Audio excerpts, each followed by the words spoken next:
मेरे प्रिय भक्त, सफल होना है, उसके साथ कठिन समय को भी पार करना पड़ेगा। कोई भी सफलता आसानी से नहीं मिलती, उसके लिए परिश्रम करना बहुत ज़रूरी है। नकल नहीं किया जा सकता है। तुम में वो काबिलियत है जो तुम खुद अपनी तकदीर बना सकते हो। मैं तुम्हारी कर्मों से इतनी खुश हूँ कि तुम्हारा तकदीर तुम्हें लिखने की अनुमति दे रही हूँ। पर सोच समझ के करना, क्योंकि तुम जो भी मैनिफेस्ट करोगे वो तुम्हारी तकदीर में लिख दिया जाएगा। अब तुम्हें तय करना है कि तुम्हारा जीवन कैसे बिताना चाहते हो।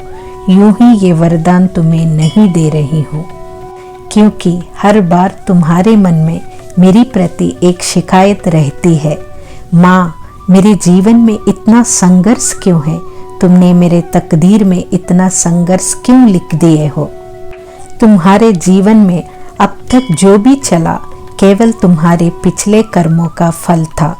उसे काटना अनिवार्य था, इसलिए तुम्हारे जीवन में घटित हुआ। पिछले काल में तुम बुरे कर्मों के साथ साथ कुछ नेकी कर्म भी किए हो।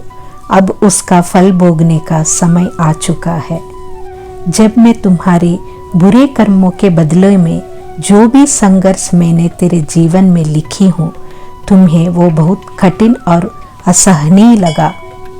जब तुम्हारी अच्छी कर्मों का फल भोगने की समय आया तो मैं तुम्हारी तकदीर को तुम्हें लिखने की वरदान दे रही हूँ। अब तुम्हें तय करना है कि तुम अपने आगे का जीवन कैसे बिताना चाहते हो। कैसे लिखना है ये मैं बताऊंगी। तुमको सिर्फ मैनिफेस्ट करना है। जो जीवन में तुम चाहते हो उसे दिल से महसूस करना है। जैसे जीवन चाहिए वही जीवन को इमेजिन करके फील करो, तभी तुम्हारे सपने सच होंगे। कुछ समय अपने लिए निकालो, एकांत में बैठो। आगे के जीवन तुम जिस तरह चाहते हो उस तरह इमेजिन करो, और ऐसा इमेजिन करो कि वर्तमान में तुम उन फलों को जी रहे हो और भगवान को धन्यवाद दे रहे हो। पर सावधान, तुम अभी बहुत पावरफुल सोल बन चुके हो, इसलिए तुम बहुत अच्छा मैनिफेस्ट भी कर सकते हो। इसीलिए सोच समझ के मैनिफेस्ट करना। इसलिए तुम मैनिफेस्ट करते समय गलत ख्याल मन में आने ही मत देना, और नकारात्मक सोच को पूर्ण विराम दे देना, और हमेशा पॉजिटिव सोचना। तुम्हारे आसपास के नकारात्मक शक्ति तुम्हें नीचे खींचने की कोशिश करेगी। तुम्हें तुम्हारी अच्छे कर्मों के फल को गलत मैनिफेस्ट करने में मजबूर करेगी। उन्हें सफल होने नहीं देना, और हमेशा पॉजिटिव रहना, भ्रमित नहीं होना, और मेरा ध्यान करते ही रहना।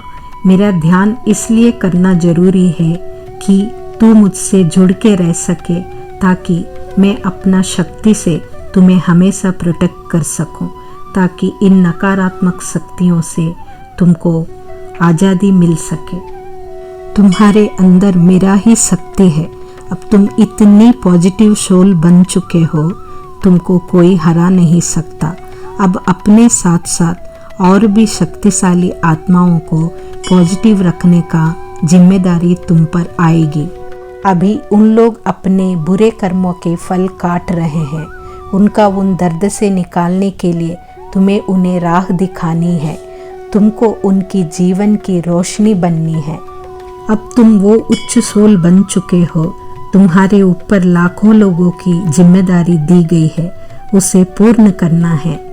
तुम्हें खुद खुश रहना है, साथ साथ तुम्हारे अच्छे साथियों को भी खुश रखना है। यही अच्छी सोल की पहचान होती है। सदा मेरी मार्गदर्शन तुम्हें मिलते रहेगी।